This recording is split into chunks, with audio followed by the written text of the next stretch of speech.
ನಮಸ್ಕಾರ, 9am big breaking ನ್ಯೂಸ್ಗೆ ಸ್ವಾಗತ. ನಾನು ಪೃಥ್ವಿರಾಜ್ ಹಾರನಹಳ್ಳಿ. ಗಡಿಯಲ್ಲಿ ಪ್ರತಿಮೆ ಪಾಲಿಟಿಕ್ಸ್, ಸಂಗೊಳ್ಳಿ ರಾಯಣ್ಣ ವರ್ಸಸ್ ಶಿವಾಜಿ. ಪ್ರತಿಮೆ ಹಿಂದಿನ ಮರ್ಮವೇನು?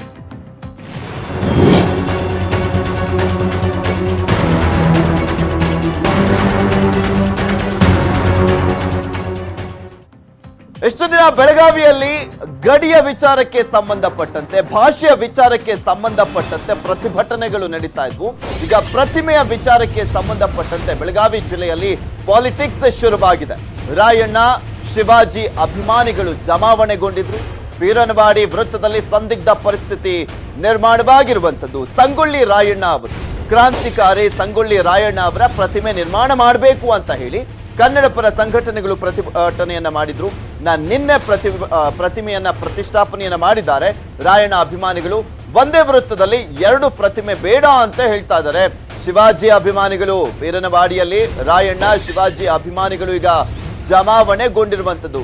ಯಾಕೆ ಅಲ್ಲಿ ಸಂಗೊಳ್ಳಿ ರಾಯಣ್ಣ ಅವರ ಪ್ರತಿಮೆಯನ್ನ ನಿರ್ಮಾಣ ಮಾಡಲಾಯಿತು ಅಂದ್ರೆ, ಪ್ರತಿ ವರ್ಷವೂ ಕೂಡ ಆ ಒಂದು ವೃತ್ತದಿಂದ, ಬೀರನವಾಡಿ ವೃತ್ತದಿಂದ ನಂದಗಡವರೆಗೂ ಕೂಡ, ಅಂದ್ರೆ ಸಂಗೊಳ್ಳಿ ರಾಯಣ್ಣ ಅವರು ಏನು ನೇಣಿಗೇರಿಸಲಾಯ್ತಲ್ಲ, ಅಲ್ಲಿವರೆಗೂ ಕೂಡ ಜಾಥವನ್ನ ಮಾಡ್ತಾರೆ. ಸಾವಿರಾರು ಜನ ಸೇರ್ಕೊಳ್ತಾರೆ. ಕನ್ನಡಿಗರೆಲ್ಲರೂ ಕೂಡ ಜಾಥವನ್ನ ಮಾಡ್ಕೊಂಡು ಹೋಗುವಂಥದ್ದು. ಆದ್ರೆ ಇದುವರೆಗೂ ಕೂಡ ಅಲ್ಲಿ ಯಾವುದೇ ರೀತಿಯಾದಂತ ಒಂದು ಪ್ರತಿಮೆ ಅನ್ನೋದು ಇರಲಿಲ್ಲ. ಸೊ ಹೀಗಾಗಿ ಇದ್ರೆ ಒಳ್ಳೇದು, ನಾವು ಪುಷ್ಪಾರ್ಚನೆಯನ್ನ ಮಾಡಿಬಿಟ್ಟು ಅಲ್ಲಿಂದ ಜಾಥವನ್ನ ಹೊರಡ್ಲಿಕ್ಕೆ ಸರಿಯಾಗುತ್ತೆ ಅಂತ ಹೇಳ್ತಾ ಅವರು ಮನವಿಯನ್ನ ಪ್ರತಿ ವರ್ಷವೂ ಕೂಡ ಸಲ್ಲಿಸ್ತಾನೆ ಬರ್ತಾ ಇದ್ರು. ಆದ್ರೆ ಇದುವರೆಗೂ ಕೂಡ ಸರ್ಕಾರಗಳು ಸ್ಪಂದಿಸಿರಲಿಲ್ಲ.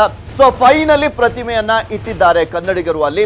ಈಗ ಅದೇ ಒಂದು ವಿಚಾರಕ್ಕೆ ಸಂಬಂಧಪಟ್ಟಂತೆನೆ ಅಲ್ಲಿ ಬೀರನವಾಡಿಯಲ್ಲಿ ಸಂದಿಗ್ಧ ಪರಿಸ್ಥಿತಿ ನಿರ್ಮಾಣವಾಗಿದೆ. ಅಲ್ಲೇ ಸ್ವಲ್ಪ ದೂರದಲ್ಲಿ ಶಿವಾಜಿಯ ಒಂದು ಪ್ರತಿಮೆ ಕೂಡ ಇರುವಂತದ್ದು.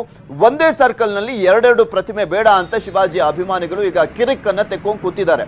ಸಂಗೊಳ್ಳಿ ರಾಯಣ್ಣನ ಪ್ರತಿಮೆ ಕನ್ನಡಿಗರ ಹೆಮ್ಮೆಯ ಪುತ್ರ, ಸ್ವಾತಂತ್ರ್ಯ ಹೋರಾಟಗಾರ, ನಾಡು ನುಡಿಗೋಸ್ಕರ ತ್ಯಾಗವನ್ನ ಮಾಡಿದಾತ ಸಂಗೊಳ್ಳಿ ರಾಯಣ್ಣ ಅವರ ಪ್ರತಿಮೆಯ ವಿಚಾರಕ್ಕೆ ಸಂಬಂಧಪಟ್ಟಂತೆ ನಿನ್ನೆಲ್ಲ ಪ್ರತಿಭಟನೆ ನಡೆದಿತ್ತು. ಅದಾದ್ಮೇಲೆ ಕನ್ನಡ ಪರ ಸಂಘಟನೆಯವರು ಪ್ರತಿಮೆಯನ್ನ ಈಗ ಆಲ್ರೆಡಿ ಅಲ್ಲಿ ಪ್ರತಿಷ್ಠಾಪಿಸಿದ್ದಾರೆ. ಈಗ ಸಂಗೊಳ್ಳಿ ರಾಯಣ್ಣ ಅವರ ಪ್ರತಿಮೆಗೆ ನಮ್ಮ ವಿರೋಧ ಇಲ್ಲ, ಆದರೆ ಒಂದೇ ವೃತ್ತದಲ್ಲಿ ಬೇಡ ಅಂತ ಶಿವಾಜಿ ಅಭಿಮಾನಿಗಳು ತಗಾದೆಯನ್ನ ತೆಕ್ಕೊಂಡು ಕೂತಿದ್ದಾರೆ ಅಲ್ಲಿ. ಸ್ಥಳಕ್ಕೆ ಅಲ್ಲಿಗೆ ಪೊಲೀಸ್ ಆಯುಕ್ತರು ಭೇಟಿಯನ್ನ ನೀಡಿರುವಂತದ್ದು. ಏನಾಯ್ತು, ಏನು ಎತ್ತ ಅನ್ನೋದ್ರ ಬಗ್ಗೆ ಮಾಹಿತಿಯನ್ನ ಕೂಡ ಕಲೆ ಹಾಕ್ತಾ ಇದ್ದಾರೆ. ಪರಿಸ್ಥಿತಿಯನ್ನ ಶಾಂತಗೊಳಿಸುವಂತ ನಿಟ್ಟಿನಲ್ಲಿ, ತಿಳಿಗೊಳಿಸುವಂತ ನಿಟ್ಟಿನಲ್ಲಿ ಮುಂದಾಗಿದ್ದಾರೆ.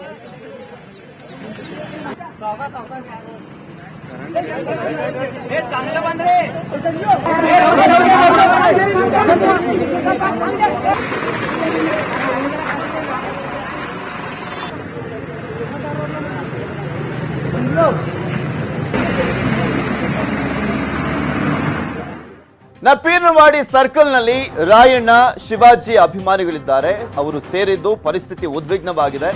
ಇದೇ ಒಂದು ವಿಚಾರಕ್ಕೆ ಸಂಬಂಧಪಟ್ಟಂತೆ ನಮ್ಮ ಪ್ರತಿನಿಧಿ ಚಂದ್ರಕಾಂತ್ ಸುಗಂಧಿ ಅಲ್ಲಿ ಹೆಚ್ಚಿನ ಮಾಹಿತಿಯನ್ನು ನೀಡಿದ್ದಾರೆ. ನೋಡೋಣ.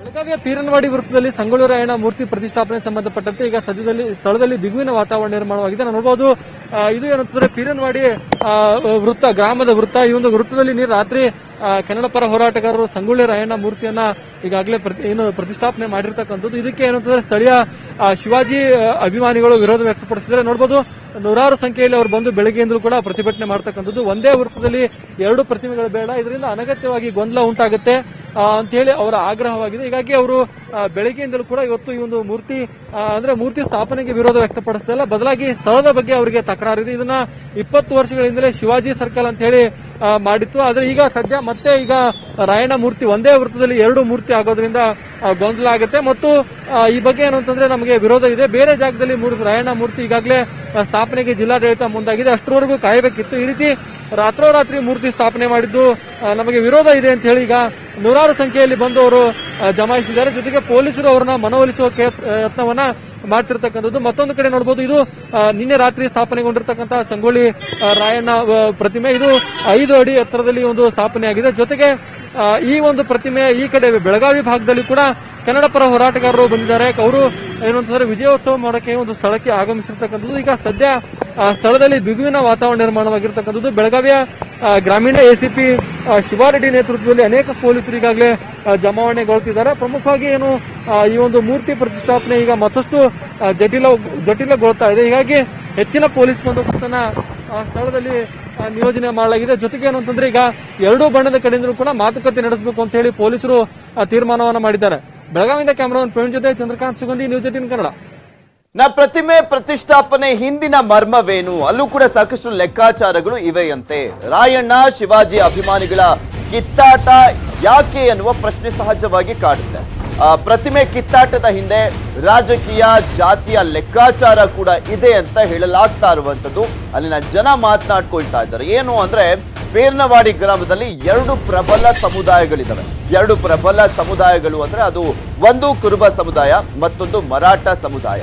ಪೇರ್ನವಾಡಿ ಗ್ರಾಮ ಪಂಚಾಯಿತಿಯಲ್ಲಿ ಇವರೇ ನಿರ್ಣಾಯಕರು. ಆ ಒಂದು ಗ್ರಾಮ ಪಂಚಾಯಿತಿಯಲ್ಲಿ ಕುರುಬ ಸಮುದಾಯದ 3,000 ಮತಗಳಿದವಂತೆ, ಮರಾಠ ಸಮುದಾಯದ 3,500 ಮತಗಳಿದವಂತೆ.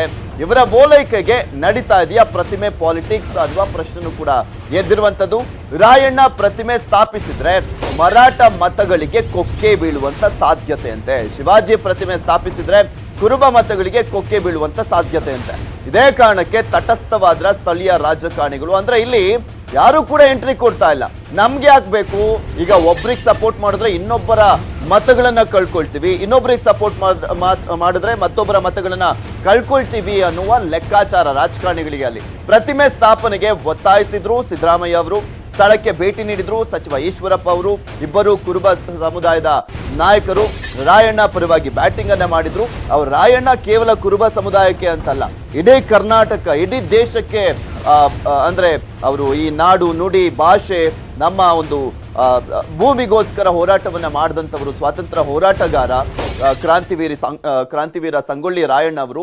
ಇಂಥವರ ಒಂದು ಪ್ರತಿಮೆಯನ್ನ ನಿರ್ಮಾಣ ಮಾಡುವಂತ ವಿಚಾರಕ್ಕೆ ಸಂಬಂಧಪಟ್ಟಂತೆ ಇಷ್ಟು ದೊಡ್ಡ ಮಟ್ಟದಲ್ಲಿ ವಿವಾದ ಆಗಬಾರ್ದಿತ್ತು. ಬಟ್ ಈಗ ಆಗಿದೆ.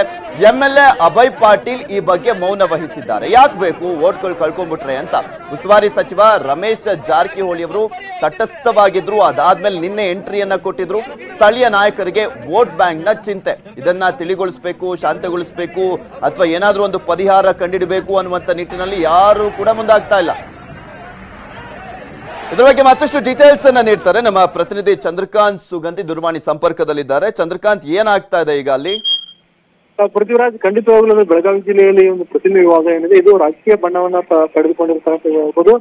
ಸ್ಥಳೀಯವಾಗಿ ಅನೇಕ ಲೆಕ್ಕಾಚಾರಗಳು ರಾಜಕಾರಣಿಗಳನ್ನ ಹಾಕಿದ್ದಾರೆ. ಹಾಗಾಗಿ ಈ ಒಂದು ಪ್ರತಿಮೆ ಇಷ್ಟು ವರ್ಷಗಳಿಂದಲೂ ಕೂಡ ನೆನೆಗುದಿಗೆ ಬಿದ್ದಿರತಕ್ಕಂಥದ್ದು. ಪ್ರಮುಖವಾಗಿ ಕಳೆದ 3 ವರ್ಷಗಳಿಂದಲೂ ಕೂಡ ಈ ಒಂದು ಭಾಗದಲ್ಲಿ ರಾಯಣ್ಣ ಪ್ರತಿಮೆ ಸ್ಥಾಪನೆ ಸಂಬಂಧಪಟ್ಟಂತೆ ಹಗ್ಗ ಜಗಾಟ ನಡೀತಾ ಇದೆ. ರಾಯಣ್ಣ ಪ್ರತಿಮೆ ಸ್ಥಾಪನೆಗೆ ಈಗಾಗಲೇ ರಾಜ್ಯ ಸರ್ಕಾರವು ಕೂಡ ಒಪ್ಪಿಗೆ ಕೊಟ್ಟಿದ್ದು, ಆದ್ರೆ ರಾಜ್ಯ ಹೆದ್ದಾರಿಯವರು ಕ್ಲಿಯರೆನ್ಸ್ ಸಿಕ್ಕಿಲ್ಲ. ಹೀಗಾಗಿ ವಿವಾದ ಇಷ್ಟೊಂದು ತಾರಕಕ್ಕೇರಿದೆ. ಜೊತೆಗೆ ಇವತ್ತು ಏನು ಬೆಳಗ್ಗೆ ರಾತ್ರೋರಾತ್ರಿ ಪ್ರತಿಮೆ ಸ್ಥಾಪನೆ ಆಯ್ತು, ನಂತರ ಮತ್ತೊಂದು ಸ್ವರೂಪ ಪಡೆದುಕೊಂಡಿರ್ತಕ್ಕಂಥದ್ದು. ಏನು ಸ್ಥಳೀಯ ಶಿವಾಜಿ ಅಭಿಮಾನಿಗಳು ಇದಕ್ಕೆ ವಿರೋಧ ವ್ಯಕ್ತಪಡಿಸಿದ್ದಾರೆ. ಕಳೆದ 20-30 ವರ್ಷಗಳಿಂದಲೂ ಕೂಡ ಇದೇ ವೃತ್ತದ ಒಂದು 500 ಅಡಿ ಮುಂಭಾಗದಲ್ಲಿ ಶಿವಾಜಿ ಪ್ರತಿಮೆ ಇದೆ. ಜೊತೆಗೆ ಏನು ಅಂತಂದ್ರೆ ಈ ಒಂದು ಸರ್ಕಲ್ ಶಿವಾಜಿ ಸರ್ಕಲ್ ಅಂತ ಹೇಳಿ ನಾವು ಕರಿತೀವಿ. ಈ ವೃತ್ತದಲ್ಲಿ ಈಗ ಮತ್ತೆ ಸಂಗೊಳ್ಳಿ ರಾಯಣ್ಣ ಮೂರ್ತಿ ಸ್ಥಾಪನೆಯಿಂದ ಗೊಂದಲ ಆಗುತ್ತೆ.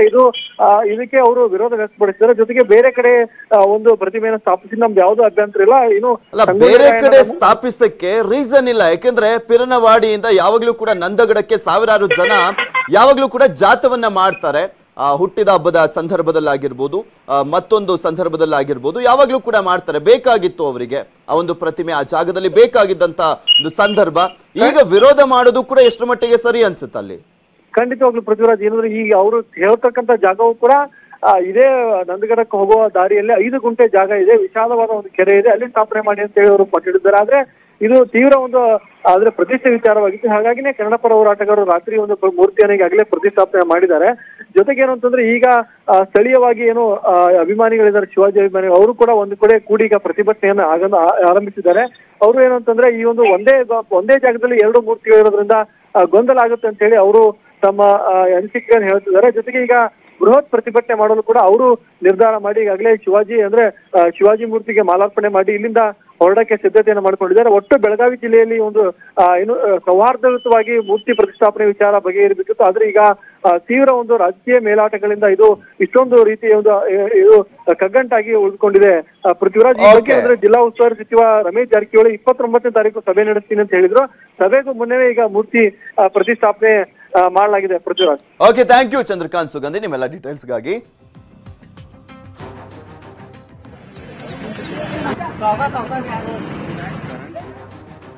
ಡ್ರಗ್, ಹಣ, ದೋಖ, SSR ಬಗ್ಗೆ ಮಾಜಿ ಗರ್ಲ್ ಫ್ರೆಂಡ್ ಹೇಳಿದ್ದೇನು? ರಿಯಾ ಮೆಗಾ ಸಂದರ್ಶನ, ನ್ಯೂಸ್ 18 ಬಿಗ್ ಎಕ್ಸ್ಕ್ಲೂಸಿವ್. ನಾನಂತವಳಲ್ಲ.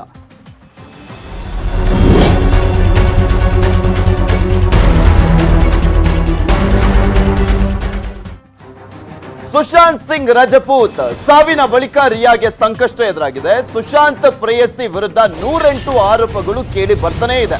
ತನ್ನ ವಿರುದ್ಧದ ಆರೋಪಗಳ ಬಗ್ಗೆ ರಿಯಾ ಏನ್ ಹೇಳಿದ್ಲು ಅನ್ನೋದನ್ನ ತೋರಿಸ್ತೀವಿ ನಾವು. 75 ದಿನಗಳ ನಂತರ ಮೌನವನ್ನ ಮುರಿದಿದ್ದಾಳೆ ರಿಯಾ. ನ್ಯೂಸ್ 18ಗೆ ರಿಯಾ ಎಕ್ಸ್ಕ್ಲೂಸಿವ್ ಆಗಿ ಸಂದರ್ಶನವನ್ನ ಕೊಟ್ಟಿರುವಂತದ್ದು. ಹಣ, ಡ್ರಗ್ಸ್ ಸಂಬಂಧಗಳ ಕುರಿತು ರಿಯಾ ಏನ್ ಮಾತನಾಡಿದ್ರು ಅನ್ನೋದನ್ನ ಹೇಳ್ತೀವಿ. ನ್ಯೂಸ್ 18 ಜೊತೆ ಅವರು ಸಂದರ್ಶನವನ್ನ ಕೊಟ್ಟಿರುವಂತದ್ದು. ಏನೇನ್ ಮಾತನಾಡಿದ್ರು, ಸಾಕಷ್ಟು ಆರೋಪಗಳು ಎದುರಾಗಿದೆ.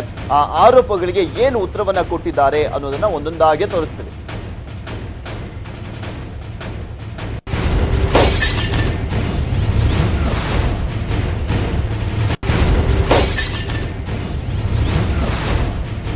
ಎಪ್ಪತ್ತೈದು ದಿನಗಳ ನಂತರ ಮೌನವನ್ನ ಮುರಿದಿರುವಂತದ್ದು ರಿಯಾ. ಸುಶಾಂತ್ ಸಾವಿನ ಬಳಿಕ 75 ದಿನಗಳ ಬಳಿಕ ತನ್ನ ಮೌನವನ್ನ ಮುರಿದಿದ್ದಾರೆ, ಮಾತನಾಡಿದ್ದಾರೆ ನ್ಯೂಸ್ 18 ಜೊತೆ. ಏನ್ ಮಾತನಾಡಿದ್ದಾರೆ? ಸಾಕಷ್ಟು ಆರೋಪಗಳು, 108 ಆರೋಪಗಳು ಅವರ ಮೇಲೆ ಎದುರಾಗ್ತಾ ಇರುವಂತದ್ದು. ಇವರೇ ಪ್ರಮುಖವಾದಂತಹ ಕಾರಣ ಸುಶಾಂತ್ ಸಿಂಗ್ ರಜಪೂತ್ ಸಾವನ್ನಪ್ಪುವುದಕ್ಕೆ ಅನ್ನುವ ಪ್ರಮುಖವಾದಂತ ಆರೋಪವನ್ನ ಮಾಡಲಾಗ್ತಾ ಇರುವಂತದ್ದು. ಈಗ ಆಲ್ರೆಡಿ ಸಿಬಿಐ ಕೂಡ ಅದರ ಬಗ್ಗೆ ಇನ್ವೆಸ್ಟಿಗೇಷನ್ ಅನ್ನ ಮಾಡ್ತಾ ಇದೆ. ಇದೇ ವಿಚಾರಕ್ಕೆ ಸಂಬಂಧಪಟ್ಟಂತೆ ನ್ಯೂಸ್ 18 ಜೊತೆ ತಮ್ಮ ಅಭಿಪ್ರಾಯವನ್ನ ಕೂಡ ವ್ಯಕ್ತಪಡಿಸಿದ್ದಾರೆ. ಕೇಳಿದಂತ ಪ್ರಶ್ನೆಗಳಿಗೆ ಉತ್ತರಿಸಿದ್ದಾರೆ.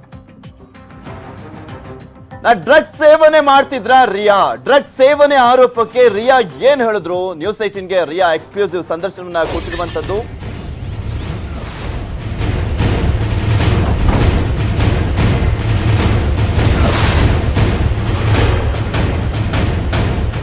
ನಾನೆಂದು ಡ್ರಗ್ಸ್ ಸೇವನೆಯನ್ನ ಮಾಡಿಲ್ಲ, ರಕ್ತ ಪರೀಕ್ಷೆಗೂ ನಾನು ಸಿದ್ಧವಾಗಿದ್ದೇನೆ. ಡ್ರಗ್ಸ್ ಆರೋಪಕ್ಕೆ ರಿಯಾ ರಿಯಾಕ್ಷನ್ ಅನ್ನ ಕೊಟ್ಟಿರುವಂತದ್ದು ಈ ರೀತಿಯಾಗಿ. I've absolutely never consumed drugs and I deny this conversation and I would like to save this because अभी भी मेरा इन्वेस्टिगेशन होने वाला है एनसीबी के साथ और यहाँ मैं कुछ भी स्टेटमेंट दूंगी it can affect the investigation there but I am willing for a blood test and I completely stand by the fact that I do not consume. Ma'am, I've absolutely never consumed. ಇನ್ನ drugs ಸೇವನೆ ಮಾಡ್ತಾ ಇದ್ರ Sushant Singh? ಸುಶಾಂತ್ಗೆ drugs ನೀಡ್ತಿದ್ದು ಯಾರು? ಈ ರೀತಿಯಾದಂತ ಪ್ರಶ್ನೆಗಳು ಕೂಡ rice ಆಗಿರುವಂತದ್ದು. ಖುದ್ದು ರಿಯಾ ಕೊಡ್ತಾ ಇದ್ರ ಸುಶಾಂತ್ ಸಿಂಗ್ ಅವರಿಗೆ ಡ್ರಗ್ಸ್ ಅನ್ನುವ ಪ್ರಶ್ನೆಗಳು ಕೂಡ ಕಾಡ್ತಾ ಇದ್ವು. ಈ ಪ್ರಶ್ನೆಗಳಿಗೂ ಕೂಡ ಉತ್ತರಿಸಿದ್ದಾಳೆ ರಿಯಾ. Sushant know that you were giving him drugs? Firstly, I never gave him anything. It was a conversation between him and the lady in concern. He was asking about alternate therapy for anxiety and this particular thing I don't know what it is exactly and again I would like to say I never gave him anything. In case he took something or not, he would definitely do it himself and I continue to keep my stand that I have never done anything, I have never made him do anything and I would like to save the rest. Honestly it's really sad to say पर ये जो consumption है drugs का और ये जो consumption है marijuana का, Sushant used to smoke marijuana और I am sure कि उनके staff और उनके आसपास के लोग जो actually वहाँ थे वो इस बात को भी बता पाएंगे and that's why I have faith कि जो investigation agency इस बात को investigate करेगी they will come to the truth of it and unfortunately I still have to be part of that investigation, hence I would not like to go into further details about this but I stick to my stand and I deny all allegations. ನಾ ಸುಶಾಂತ್ ಬಳಿ ಹಣವನ್ನ ಪಡೆದಿದ್ರ ರಿಯಾ? ಕೋಟಿ ಹಣವನ್ನ ಪೀಕ್ತಾ ಇದ್ರ ರಿಯಾ? ಯಾವಾಗ್ಲೂ ಕೂಡ ಸುಶಾಂತ್ ಸಿಂಗ್ ಬಳಿ ಇದು ಕೂಡ ಬಹುದೊಡ್ಡ ಆರೋಪ ಎದುರಾಗಿರುವಂತದ್ದು. ಈಕೆ ರಿಯಾ ಬಗ್ಗೆ, ಹಣಕಾಸಿನ ಬಗ್ಗೆ ರಿಯಾ ಏನ್ ಹೇಳಿದ್ಲು? ಹಾಗಾದ್ರೆ ಏನ್ ಮಾತಾಡಿದ್ಲು? ನ್ಯೂಸ್ 18 ಜೊತೆ ಮಾತನಾಡುವಂತ ಸಂದರ್ಭದಲ್ಲಿ ರಿಯಾಗೆ ಸುಶಾಂತ್ ಖರ್ಚೇ ಮಾಡಿಲ್ವಾ? ಸುಶಾಂತ್ಗೆ ರಿಯಾ ಖರ್ಚು ಮಾಡಿದ್ದೆಷ್ಟು?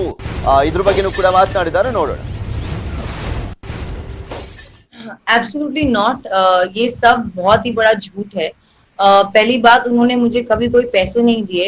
हाँ, हम लोग एक बॉयफ्रेंड गर्लफ्रेंड के बीच में जो होता है कि yes he took me on that trip, हालांकि मेरी टिकट्स बुक थी, उन्होंने कैंसिल करके आगे का ट्रिप बुक किया उसके अलावा मैं I used to fend for my own self. मैं एक इंडिपेंडेंट लड़की हूँ।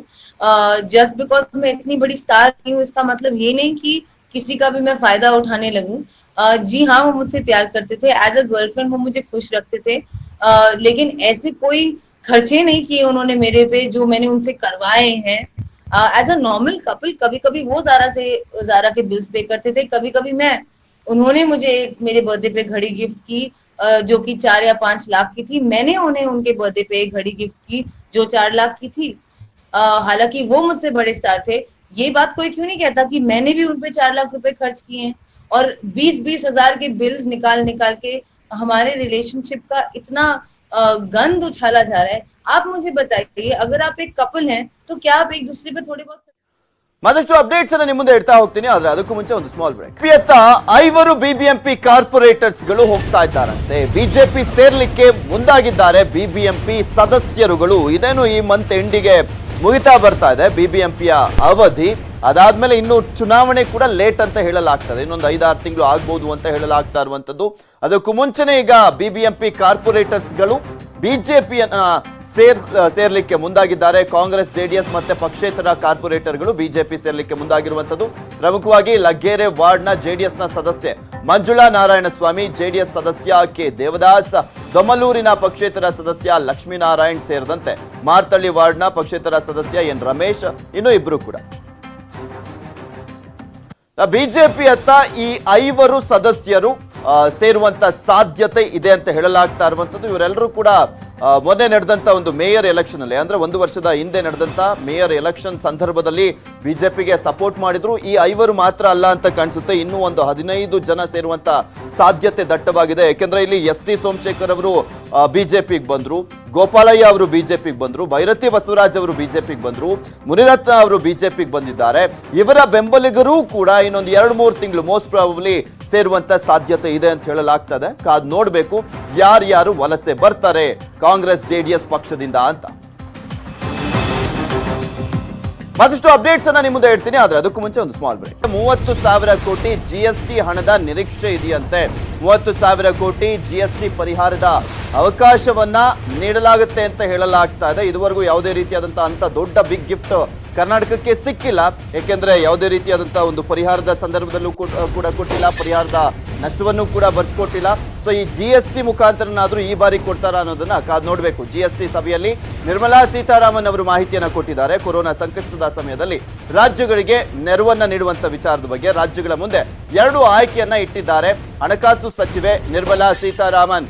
RBIನಿಂದ ಉತ್ತಮ ಬಡ್ಡಿ ದರದಲ್ಲಿ ಸಾಲವನ್ನ ಕೊಡಿಸ್ತಾರಂತೆ. 5 ವರ್ಷಗಳ ಅವಧಿಗೆ ಮರುಪಾವತಿಗೆ ಅವಕಾಶವನ್ನ ನೀಡಲಾಗುತ್ತಂತೆ, ಅಥವಾ ಜಿಎಸ್ಟಿ ಮೂಲಕ ರಾಜ್ಯಗಳಿಗೆ ಹಣವನ್ನ ನೀಡಲಾಗುತ್ತಂತೆ. ಜಿಎಸ್ಟಿ ಕೊರತೆಯನ್ನ RBI ಮೂಲಕ ಕಡಿಮೆ ಬಡ್ಡಿಗೆ ಸಾಲವನ್ನ ಕೊಡುವಂತ ನಿಟ್ಟಿನಲ್ಲಿ ರಾಜ್ಯಕ್ಕೆ ಅವರು ಹೇಳಿರುವಂತದ್ದು 2 ಆಪ್ಷನ್ ಅನ್ನ ಮುಂದಿಟ್ಟಿದ್ದಾರೆ. ರಾಜ್ಯಗಳಿಗೆ 7 ದಿನದಲ್ಲಿ ಆಯ್ಕೆಯನ್ನ ತಿಳಿಸಲಿಕ್ಕೆ ಸೂಚನೆಯನ್ನ ನೀಡಲಾಗಿದೆ. ಕರ್ನಾಟಕಕ್ಕೆ ಇದರಿಂದ ಲಾಭವಾಗುವಂತ ನಿರೀಕ್ಷೆ ಇದೆಯಂತೆ. ಇವೆಷ್ಟು ಇವರೆಗಿನ ಸುದ್ದಿ. ನೋಡ್ತಾರೆ ನ್ಯೂಸ್ 18 ಕನ್ನಡ. ಜಾಲ ನಮ್ಮದು, ಬಲ ನಿಮ್ಮ.